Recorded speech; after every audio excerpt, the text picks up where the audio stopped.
And so this impossibility was really what drove me and my co-founders way back when we were starting Avo to start it. It was to solve our own problems of this overwhelming nature of what we need to do in order to really do our work well. Great.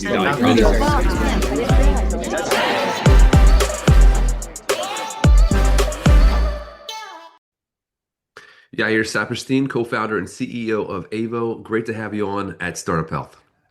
It is awesome to be here, Logan. We've had the opportunity of getting to talk multiple times over the course of building this company. And so it's exciting to step in now here in 2026 and hear where the company's at. You're at an important inflection point. You raised a Series A earlier this year. Congratulations. But that is the end of one journey and just the beginning of the next big one. So start off by giving us a snapshot of what Avo is right now for those who are uninitiated, and kind of what the Series A enables you to do. So at Avo, we have a vision of making the world a place where better care decisions are made. And what that really means is that I, as a doctor, right, I'm a hospitalist and an informatician. I have a task in front of me, which is to make sure that the patient in front of me is going to do as well as they possibly can. And to do that, I need to make sure that I'm making the best care decisions possible. And in our current system, that has become almost impossible because there's so much that I need to do to make that happen. I have to take into account all of the patient data that exists in the electronic health record. I have to take into account all of the guidelines of the things that I need to do, whether they're from established bodies of guidelines or what the health system is telling me to do. And then I also need to consider all of the other stuff that I got to do, which is, hey, doc, you have to discharge this other patient. Hey, doc, you have to fix your note because of this, and this is a query. Hey, doc, you got to do this also. So much to do. Yeah.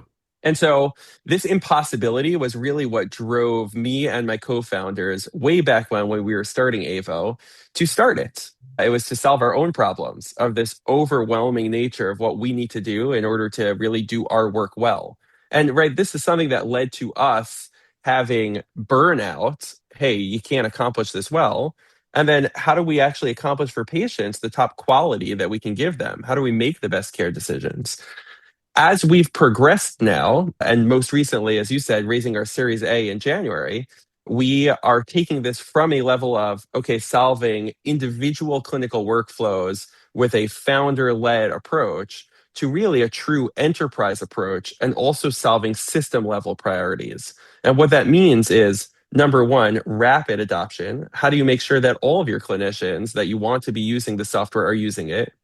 Number two, ensuring that there are system level goals that are accomplished. So, how do we have, of course, efficiency for the clinicians, but also quality of care that we can measure? How do you that you can improve outcomes? And number three, are there ways that we can also improve compliance and ways that we can also improve the financial status or revenue for the system? And so we have been doing a lot more work over there too. So tell us what the actual product experience is like for the clinician. I know it's clinical decision support assisted by AI. I think a lot of people who are getting more familiar with LLMs could envision what that would be like because they get advice from ChatGPT or Claude. So they kind of understand that. Help us understand what the bedside experience is like right now.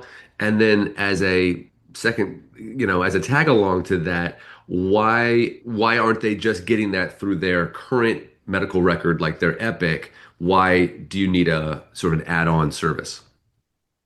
Take my workflow as an example. I'm a hospitalist. Okay. So I have 20 patients that I'm going to be caring for today. Let's zoom into one of those patients. I need to figure out what's happening with them over the day. Most importantly, what happened over the last 24 hours and especially overnight that I may have missed as I'm coming in the next day.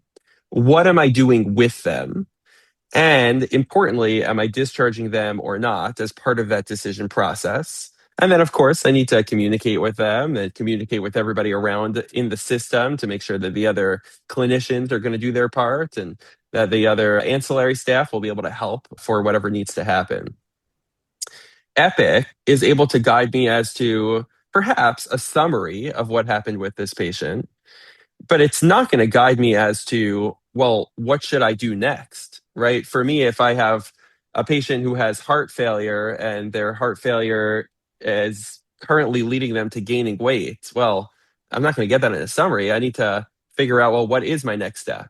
And if my next step is to reduce the amount of fluids that the patient has, but yet they simultaneously have sepsis, where I would normally give fluids, well, that's pretty complex. And I might be going out to an external decision support to try to ask, what should I do? Whether that's chatbot style or if that is amalgamation of guidelines style.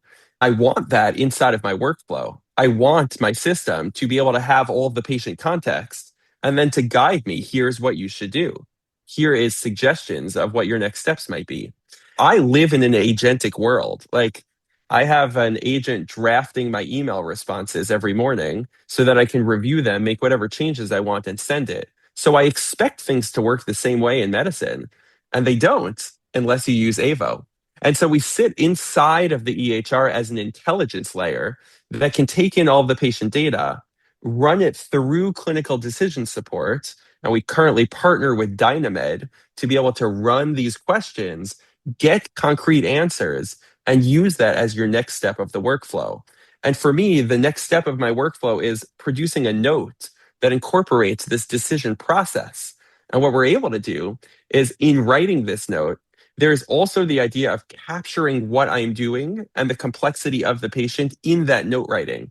So I don't just say, I'm going to give a little bit of fluids. I say, there's a balance between the heart failure and the sepsis, and therefore it is a strong consideration of giving this amount of fluids or not, and how I'm going to watch it because of this complexity.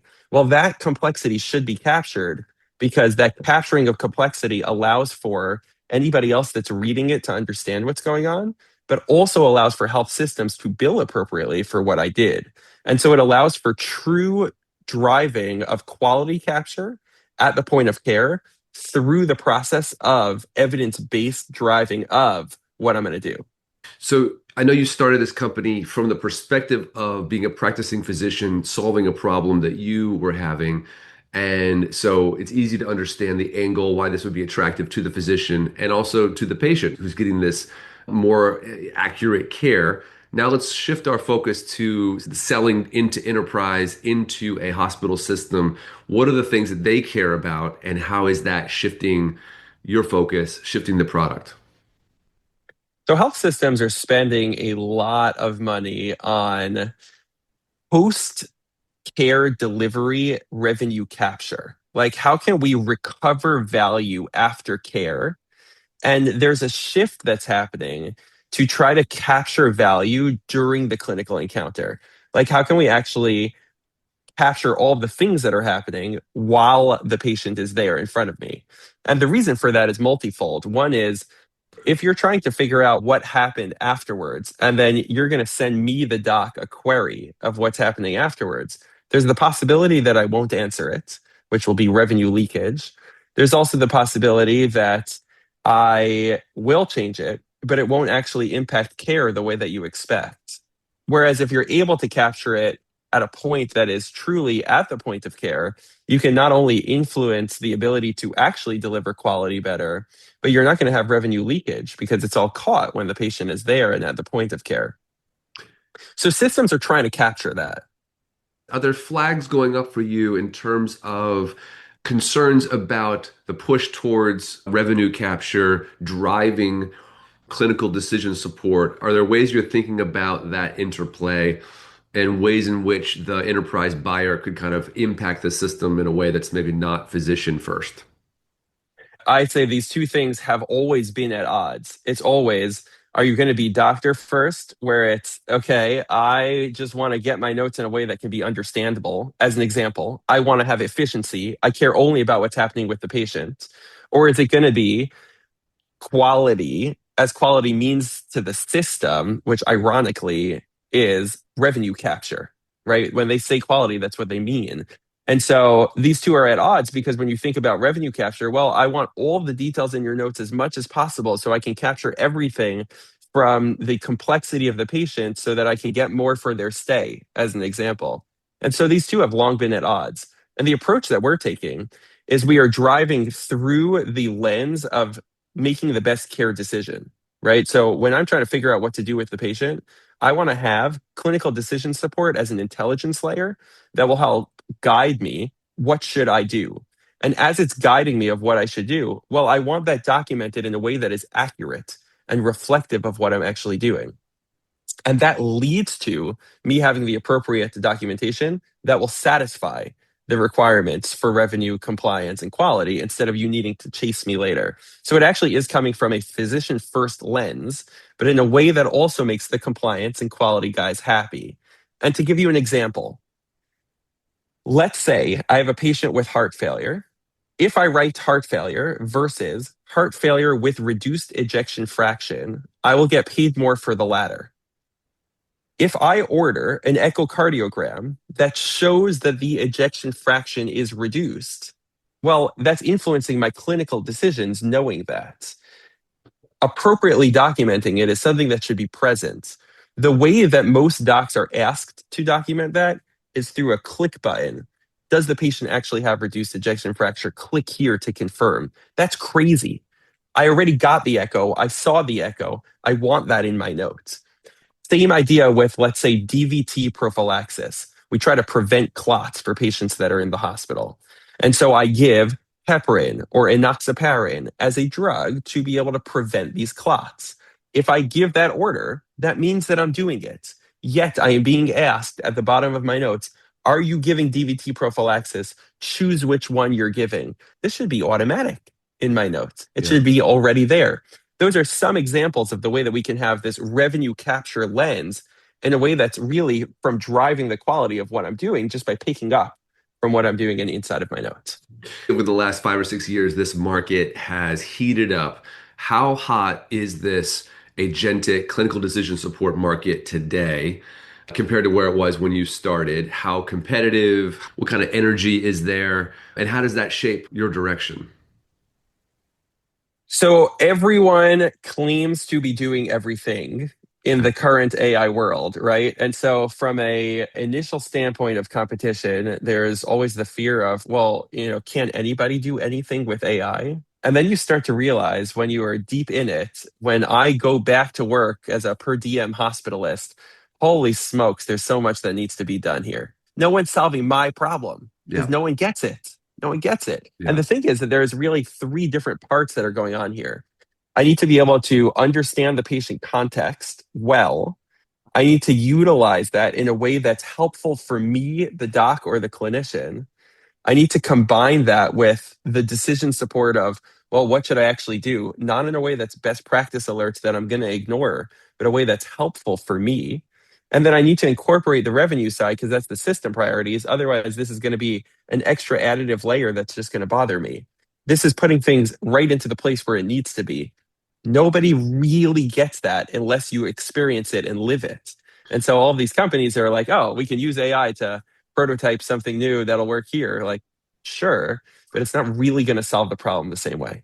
Final question. I want to shift gears a little bit. We talk about building a startup. There's sort of a truism that what got you here isn't always what's going to get you there. And having just raised this Series A, I want to hear from you kind of how you've changed your thinking, how you've evolved as a CEO of the team as you think about building, getting the right people on the bus.